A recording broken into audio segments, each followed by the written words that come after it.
Hello mga mare, welcome to my mini vlog. Ito na nga mga mare, yung inaantay kong parcel. Ang order nga pala ako ng isang set ng balcony, table and chair.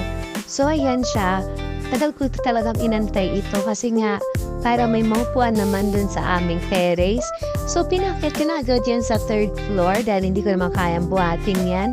Then nung ino-open ko yan, may napansin niya ako dun sa chair na isa. Tumabingi yung isang paa. Siguro dun sa courier na ng parcel ko, na itabingi siguro niya paglagay sa kanilang sasakyan.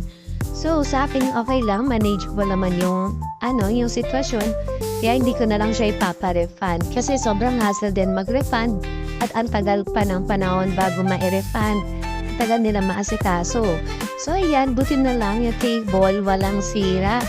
So yun yung kinakatakot ko dahil yung table kasi babasagin. Buti na lang talaga, wala siyang kahit na anong flaws, diba? Hindi siya basag, wala siyang scratch. All in, maganda talaga siya.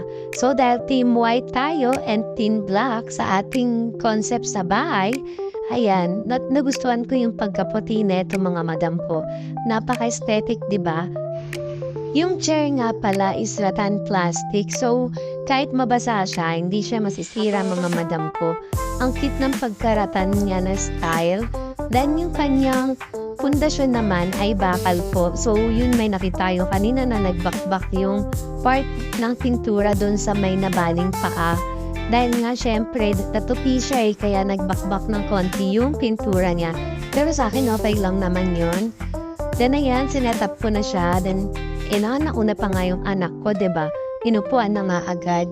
Sabi sa kanya, videoan mo ako, tatanggalin ko yung mga plastic muna. Sabi ko, wag mo muna i-play at uupo ako, saka mo na i-play. Yun na nga, pinlay na nga niya pala dyan, diba? Yan mga madam ko, diba? Napakaganda. Ang sarap magkape dito mga madam. Then kinagabihan noon, may dumating din akong parcel. Ito nga may in-order nga ako.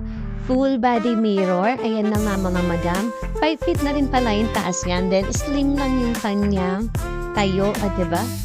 Then ayan, buwaba na ako kasi nagugutom na pala itong aking mga alipores. Diba? Naghahanap ng merienda sa akin. So ayan, naghiwa lang ako ng grapes para sa aking bunso. Dahil hindi pa naman niya kayang kainin niya ng isang buo. Baka malunok niya. Diba? Mabulunan pa siya. So nag-cut lang ako ng para sa kanya. Then para sa isa ko pang anak kay Kuya Renz. So ayan, merienda time!